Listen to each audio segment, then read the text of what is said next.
Something big is happening in London. On the 7th of May, thousands of councillors and hundreds of councils will be up for election across the country. The polls suggest Labour is in for a wipeout, mostly by Reform UK, but in inner London, mostly by the Green Party. Now, London has long been a Labour fortress. It's where the Prime Minister, David Lammy and Wes Streeting have their seats, and where the party controls most of the local authorities and has done for years. But the party's own internal polling suggests the cracks in that rampart are beginning to show. We're here in Lewisham, then we'll be heading to Hackney and Haringey, up north of the river, to find out why Labour is pranging and why the Greens are so confident they can win. I would say that here in Lewisham, people feel as though their vote has just been taken for granted. Labour has been dominant for years, right? There's been a lot of sort of Labour dominance across London, but it's particularly acute in Lewisham, right? Because at the last election in 2022 and at the election in 2018, every single councillor elected was Labour, right? No opposition, right, whatsoever. What that breeds is complacency, it breeds groupthink, and it just means as well that officers within the council can run roughshod because they know that there isn't really any of that strong democratic accountability. There isn't any of that strong scrutiny. Has your vote shifted over the past few years, or is it going to shift this election? No, I've voted Green for quite a long time. I'll continue to vote Green. This time around, I've lived in Lewisham for 15 years. I love Lewisham. It's a really thriving borough. I would hate it to get a bad press because it is a really lovely place to live, but I do feel the Greens could probably do more for us than Labour can at the moment. Designed with people in mind, Lewisham Gateway offers new homes, retail spaces and leisure facilities, bringing new life to the heart of Lewisham. Lewisham Gateway has been an unmitigated disaster, right? And this is a development that only a couple of years ago, Lewisham councillors were trumpeting, saying, oh, this is a fantastic, achievement, 20 years in the making. But the filigree in the Lewisham Gateway, which was meant to house 400 residents, is currently sitting empty. All those residents have been moved out of borough. They've had to go as far as Leatherhead and Maidenhead because of an electrical fault, a failing with the building, right, that basically got flooded, right? And that was meant to have retail units. It was meant to have a cinema. And all of that is just sitting empty in the middle of Lewisham Gateway. There is no community there, right, that they promised, right? And it's also, really telling that Labour has selected its mayoral candidate, Amanda Wright, who until very recently was a consultant for Muse Places, which was the key developer for Lewisham Gateway. Just a couple of years ago, Amanda was writing about how Lewisham Gateway was a brilliant example of private-public partnerships. And, private-public partnerships is why we're in this mess in London. Housing is probably the most salient issue for most people in London, and we are a national party. I think we've always had policies that touch on, things that stretch beyond the environment. Obviously, housing is also an environmental issue. So we go to people's homes on council estates. They're living in damp and mould. They're living in absolutely horrendous conditions because the council has not properly maintained their properties. They haven't retrofitted their properties. They haven't made them, more energy efficient, right? And that is obviously a key plank of any green agenda.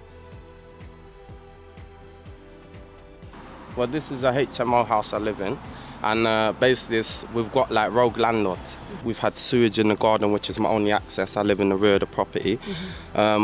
They left it like that for 3.5 months. It happened like 4 times in a year, continuous, nothing's ever been done. So the Labour Party in Lewisham and all of the Labour MPs that represent Lewisham declined, or didn't respond, I should say, to Novara Media's request for comment. What do you think that indicates about Labour's feelings about the upcoming local elections? They are very, very worried.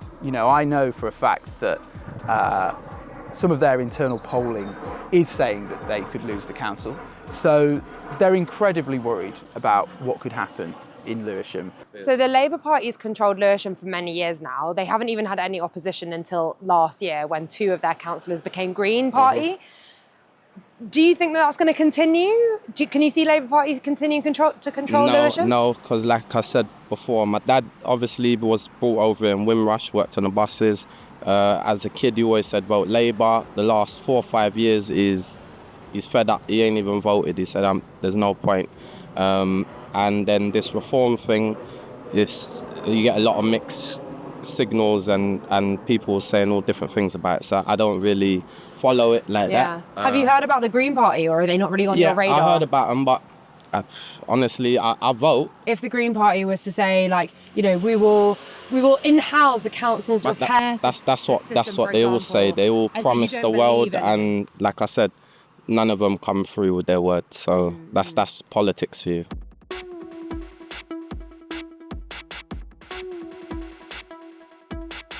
We've just hopped over the river on the Windrush line, coming from Lewisham, landing in Hackney, one of the epicentres, arguably, of the North London metropolitan elite. And the Labour Party has controlled this council since it was created in the 1960s and has had the mayoralty since that post was created in the early 2000s. But, and a big but, that could be about to change. And in the 12 years that you've been knocking on doors, how has the response of Hackney people to you changed? It's just a sea change. Like, people really know who we are and what we're about, and that is to do with the decades that we've been working hard in Hackney. We've got our 4 green councillors now, and people see us out and about. They see us on picket lines. They see us, showing solidarity of Palestine, bringing people's voices into the chamber. And then obviously in the wake of Zack Polanski getting elected and then the Gorton and Denton win, it's just so different. People are saying to me on the doorstep, I've always liked you guys, but I never thought I could vote for you. Or I've seen you've won in Gorton and Denton, let's do that here. People are excited about that alternative. So it's completely different. I think that's a combination of what we've done locally, but also, what's happened nationally. So, Rachel, tell us about your journey to becoming a Green Council candidate in Dalston. So, my journey, I suppose, more so into the Greens is because my son was permanently excluded from school twice in year 7. It's had a huge impact on us, and the only person responding in this time of crisis was Zoë Garbett. As I got more and more involved community-wise, and then discovering that Hackney actually have the worst level of exclusion. We had 52 permanent exclusions in the last full academic year, for example. That's the highest level in the whole of London. We've got 1,600 children missing from education, which is the highest in the country. And when you see this then compounded with, income deprivation levels and, disproportionality of black and global majority communities or children particularly represented in these numbers, that's why I got involved. You're a local business owner. Yes. What's your experience been of the Greens in Hackney? So I first met Zoe just kind of on the street here. Funny story, actually, that someone put a cigarette out in that bin over there and it set on fire, and Zoe helped me put it out. And then I met Rachel.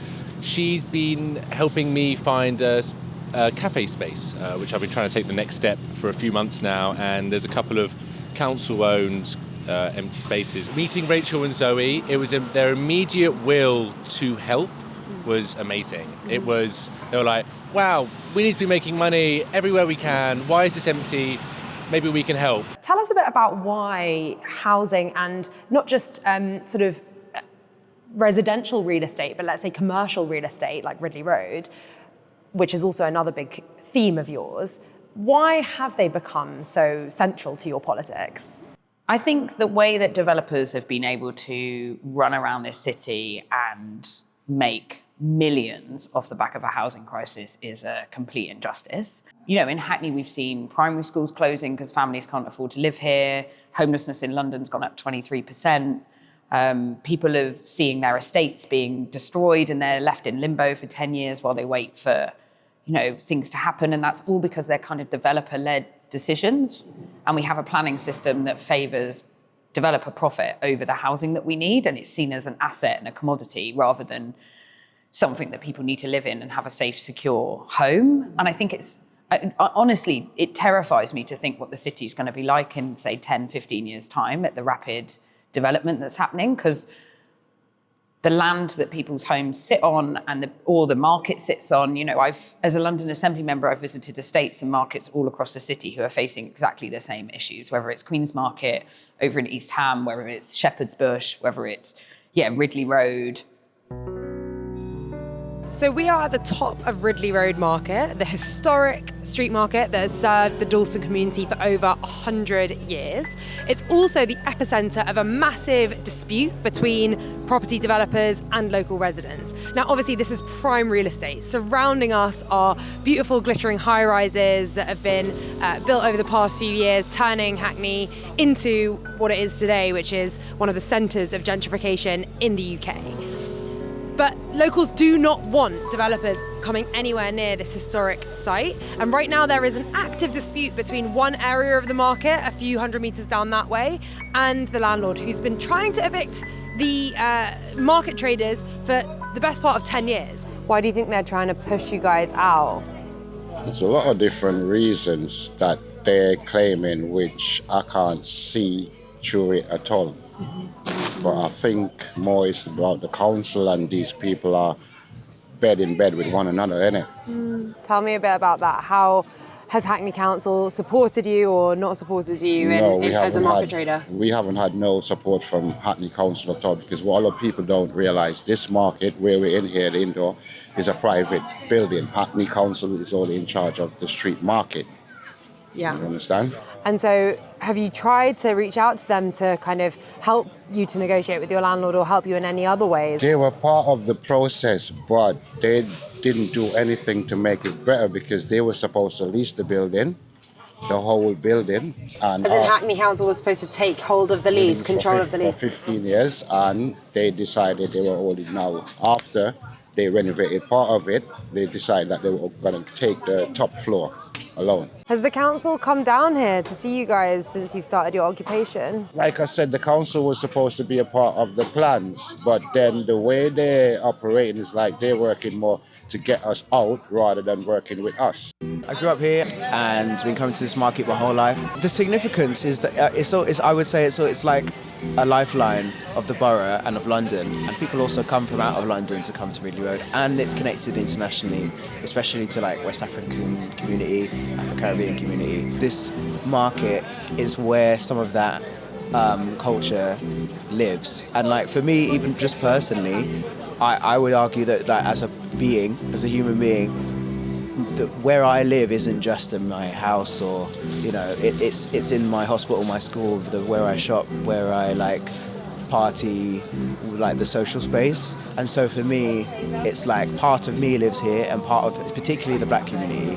Have local politicians come to show solidarity, yes, or give any material support? Yes, well, it's pleasing to say that Miss Diana Abbott, the Right Honourable Diana Abbott MP, she paid us a visit last Saturday, and we are really, really grateful for her. We look on her as a mother figure. Unfortunately, we were hopeful to see that the mayor of Hackney might also turn up and lend her support, but that has not yet materialised. Have you seen any other politicians? I hear that Zoe's poster just here, and Rachel's poster from the Greens. Yeah, have they been here, or are they just sticking up posters? No. The two ladies, Zoe and Rachel, have been great support. Like, do you think that Labour has been sleeping a bit on Hackney?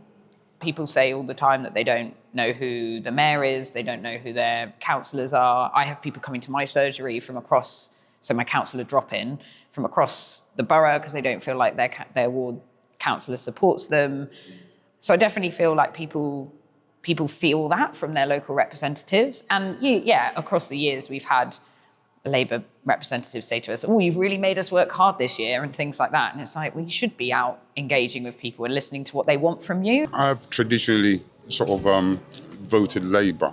Having said that, for the last voting round, I did not vote because of ongoing disappointment in the Labour Party. There are bigger things going on around us now, more so than our particular fight with the market.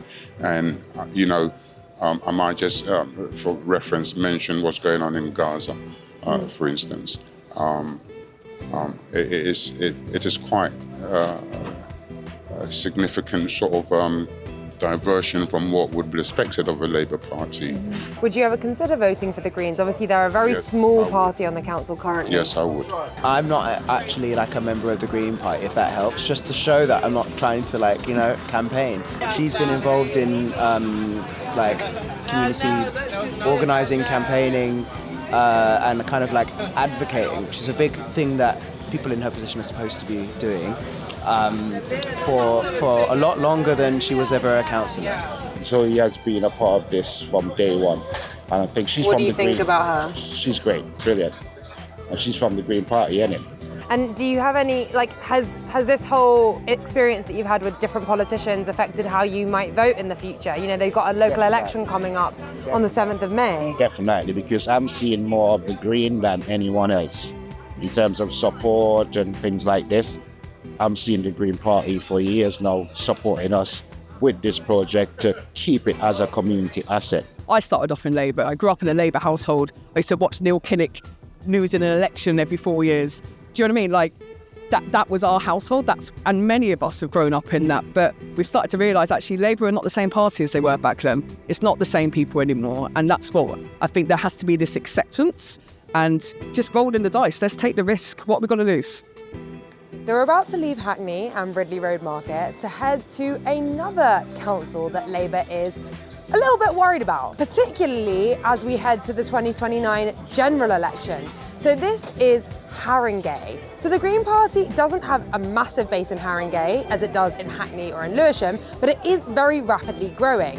And Labour is worried that if the Greens gain a bit of a foothold on the council at the upcoming local elections, what does that say for David Lammy's seat in Tottenham in 2029? Electoral calculus is actually forecasting the Greens to win your seat in Tottenham. They're 80% on. I can 100% tell you, knowing my seat as I do, that there is no prospect of the Greens taking my constituency. Absolutely none at all. I think on Gaza, I think that's had huge implications, not just in Haringey, but across the country. And I think he's out of touch on that one. I think just generally in terms of the government, there's a real kind of sense of being let down. And then I think thirdly, locally in Tottenham, people would like to go on the high street and see their local MP. You know, they don't see him in Tottenham. He loves to kind of give that impression he's always continually fighting for Tottenham. I challenge that. And I think certainly in terms of the issue around gentrification and housing, there's a lot of resentment. There's a lot of resentment that I picked up on the doors around the football stadium, 120 plus event days, gridlock in North London every time. In Haringey, the council pays for the clear-ups. In Islington, Arsenal pay for the clear-ups. Look, I've had that said a couple of times. Look, I think, he'll need to come up and step up, come and talk to people, because it'd be good to see him on the high street. You know, maybe we could get in a conversation with him. So tell us a bit about what's happening in Finsbury Park. There's been a bit of a ruckus recently because the council, shortly before Purda, shortly before the kind of non-political period of the council, just before a local election began, signed this multi-year deal with Festival Republic. What's the backstory there, and why is it such a big deal? For us, this is a continuation of the story of privatisation, right, and of the loss and lack of public spaces in the borough.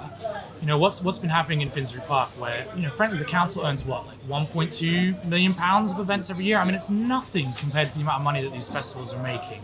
And for the park to be closed for, I think, about a fifth of the year, where people just can't access it, and obviously, you know, what you have in the background of all of this is the climate crisis and the fact that actually being able to access outdoor spaces where you can cool off for so many people who live around the park who are in these massive apartment blocks is increasingly important, and they can't, because those spaces are effectively being sold off. They might not physically be being sold off permanently, but they effectively are for about, for weeks and weeks of the year.